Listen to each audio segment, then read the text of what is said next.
Okay, so welcome to Easter at Church Farm. We popped into the farm shop, picked up a few essentials, and I'll kind of share those all with you, but as always we're going to eat like kings. Lone Wolf, Rich is here with me, so you've got the gruesome twosome. We've set up the rooftop tent, and I've just strung the old tarp out over the kitchen area. We've had the stove on, got the first cup of tea on the go. Share that with you just so you know we're not lying. You're not home until you've got a cup of tea in your hand. And we were just talking about how the world is in fact a completely different place when you've just got a cup of tea. So we've literally kind of just landed. This is us, like I say, set up. We've had a little zip round the perimeter of the woods, and there are some other people here, and we've got our own little ideas on a couple of bits and pieces. So when I went to Wales, pretty much all of my kit and equipment got absolutely soaked. Brought it home, washed and cleaned it.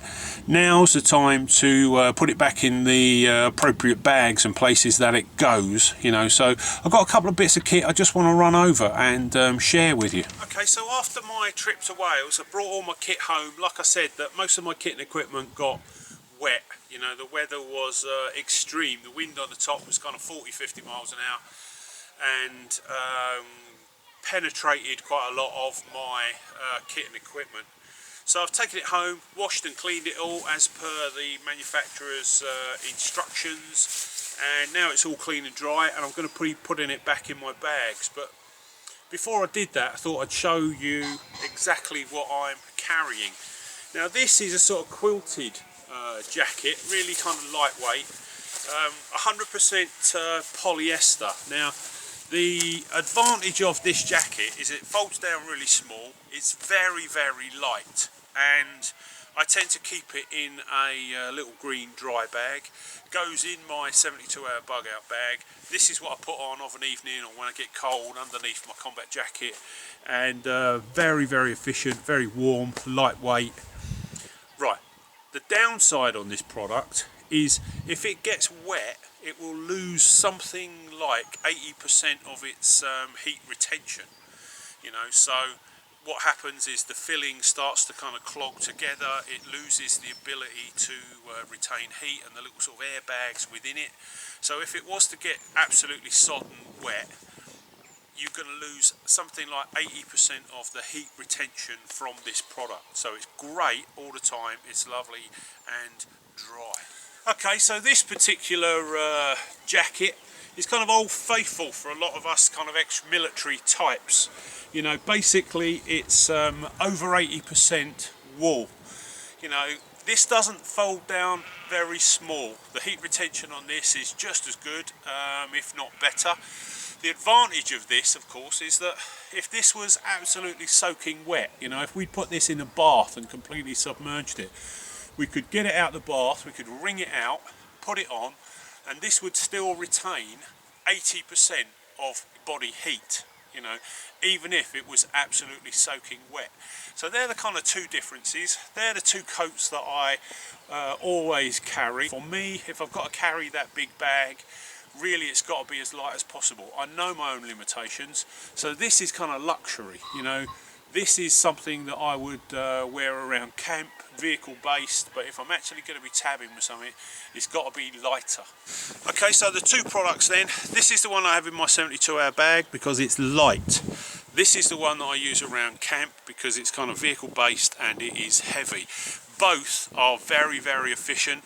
I'd strongly suggest that you have one of them in your kit. Two dry bags cost exactly the same. This one I bought because I needed just something big enough to put that polyester warm jacket in, you know, so I went to the shop and I bought this. But I bought this one in the sale, and they were pretty much exactly the same price. Now, this one is almost the size of a sleeping bag. I mean, I could probably get at least half to 2/3 of me in this bag. This is what I line my 72-hour bag with. It's imperative that you put your kit in some sort of dry bag. It doesn't have to be purpose made, it could be a couple of black bin bags, but whatever it is, get in the habit of putting your kit in a dry bag, because when you open your Bergen, if it's absolutely soaking, the kit and equipment in there is going to be of little use to you. So it's imperative that it's dry, it's serviceable, and it's in a position to save your life. You know, this big dry bag was in the sale. The reason it was in the sale was because not too many people need a bag, you know, this big. Okay, so just to finish off on kind of dry bags for you. This dry bag, I keep all of my warm clothes in. So I keep my waterproof outer shell and trousers. I keep a pair of gloves, hat, scarf, head over. All goes in this red bag. The other thing about this bag is because it's red, it makes a great sort of air marker panel. So if, like when I was on the fan last weekend, you know, and you got a 40-50 mile an hour wind, if you get in trouble, what you do is you get out your warm clothes, you put all that kit and equipment on, and this nice bright red bag is instantly available to just clip to the outer of your rucksack pack, spread out, and that becomes your kind of air marker panel. So with a light maybe dug in the ground kind of right next to it, suddenly this becomes a beacon for you. So just under the lid of my Bergen lives that red dry bag with all of my warm clothes in it. I just put the clothes in it, I squeeze the air out of it, roll it down so it's nice and small, fits just under the lid of my Bergen. But that's where it lives, because if the temperature does drop, if I do find myself in trouble, if I'm stopping, the first thing I've got to do really is put another layer on. So I open the lid of my Bergen and there it is, you know, my nice warm dry clothes. Okay, so lastly, the other thing that I've got under the lid of my Bergen is I've got my Bergen cover. So this is an outer waterproof shell to put over your Bergen, and again, you know, it just helps you keep everything inside it dry, you know, should you need it in an emergency.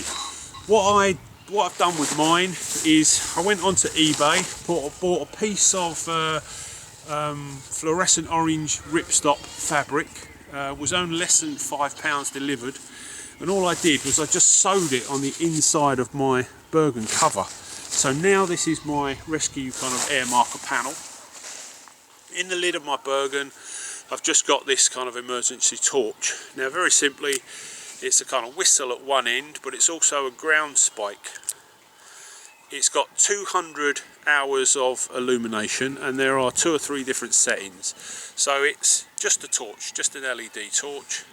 Then you can have a red beacon, and then you can make it flash. Set out your air marker panel, dig in your kind of rescue beacon, and leave it. From there you really need to find yourself somewhere out of the wind, somewhere out of the rain, somewhere where you can shelter from the elements. That all you really need to be able to do is just look over your rescue beacon and your air marker panel. You know, you don't need to stand there being ripped to death by a 50-mile-an-hour wind in driving rain, standing there hoping someone's going to rescue you. Put your air marker panel out, put your beacon on, get yourself in cover. Kit away. This is my dry bag with all my warm clothes in it, my waterproofs, my scarf, gloves, everything that I've shown you goes just under the lid of my Bergen. So I've clenched up the internal drawer cord, but let me just show you this.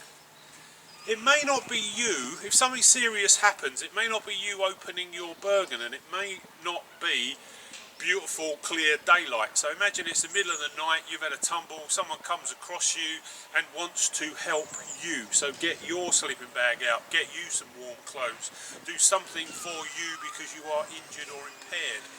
What I've done on the drawer cord of my Bergen is I've got just this little tiny 1 LED torch. It's on the drawer cord. You can't open this pack without coming across this little light.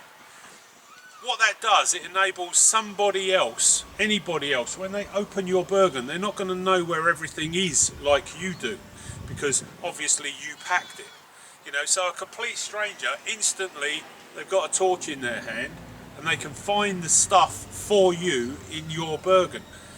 The other thing is that, you know, when I go out in the field, like most kind of seasoned outdoor people, you know, I always have a torch in my pocket. Whereas there may be an instance, you know, during an emergency where you just don't. Maybe the batteries run out or whatever, you know. whatever's happened, suddenly straight away you've got a little light, just enough light to find your kit in your Bergen, or for somebody else to find exactly what they need to help and assist you. Maybe they're looking for your first aid kit, you know, but you can't open this Bergen without coming across this little 1 LED light. I guess this is the time where I ask you, if you've enjoyed the film, to thumbs up, share, comment, subscribe, and if you're watching on Facebook, follow. As always, any comments? Love to hear them. Back soon.